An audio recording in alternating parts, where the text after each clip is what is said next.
Welcome to The Lock Shop with Nielsen and Hustler, powered by Coolbet Canada.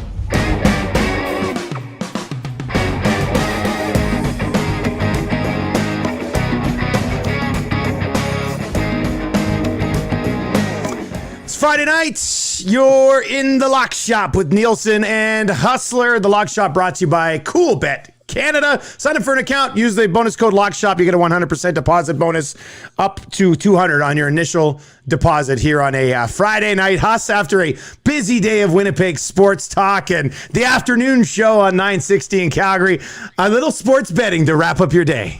Hey, you know what? We save, it's kind of everything builds throughout the day. The main event, the Friday night lock shop, a little Wide World of Wagering later on to get us into the weekend.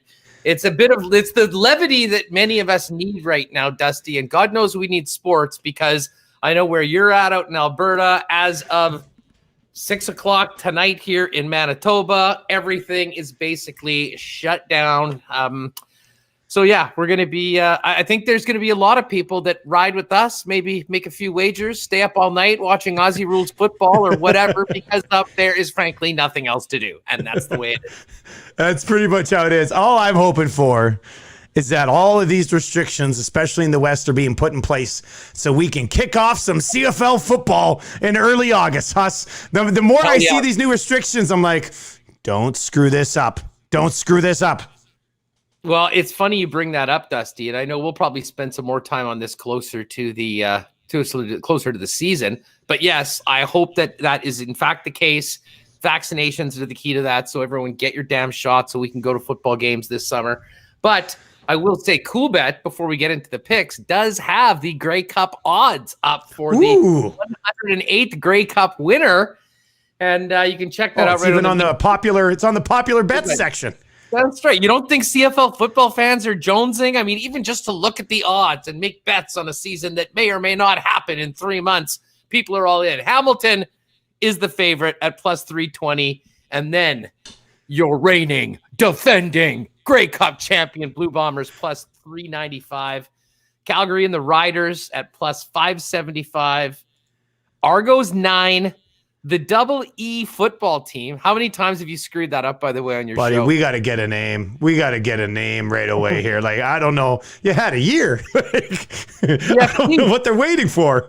It's the EFT, just like the Washington football team. It's just the Double EFT. Not plus 950.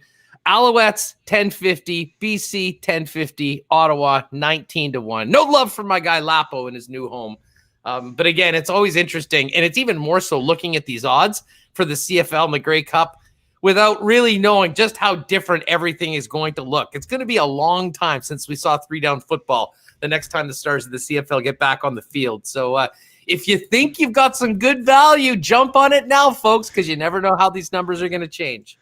I was going to say, I don't actually mind the EEFT at plus 950 with some of the bringing back Walker and managed to keep Ellingson. I mean, I think there could be something there with that offense this year. So let's make sure everybody shows up. Everyone gets over the border. You know, there's many variables, many uncertainties going forward, Dusty. Maybe you just put all your money on Ottawa and hope that they're the only team that has everything go smoothly for the season and it just works out for you. I don't know. Before we dive into we got a big hockey program here tonight, and Chris Abbott's going to pop by in a little bit. I just brought up the leaderboard at the Wells Fargo Championship, and Rogers, Wallace, Woodland at 6 under, but Rory was 5 under today. Now 4 under, just 2 shots back of the lead. We had him at 20-1 on Tuesday. Huss, I'm pretty encouraged by his Friday. Dude, you have to be. And, you know, and again, I wish I had gotten this ready. I didn't know we were going to hit on Rory, but I did see it yesterday. I think that he gained 5.62 shots off the tee or approach to the green yesterday. And that had been a real sore spot for Rory with his iron play.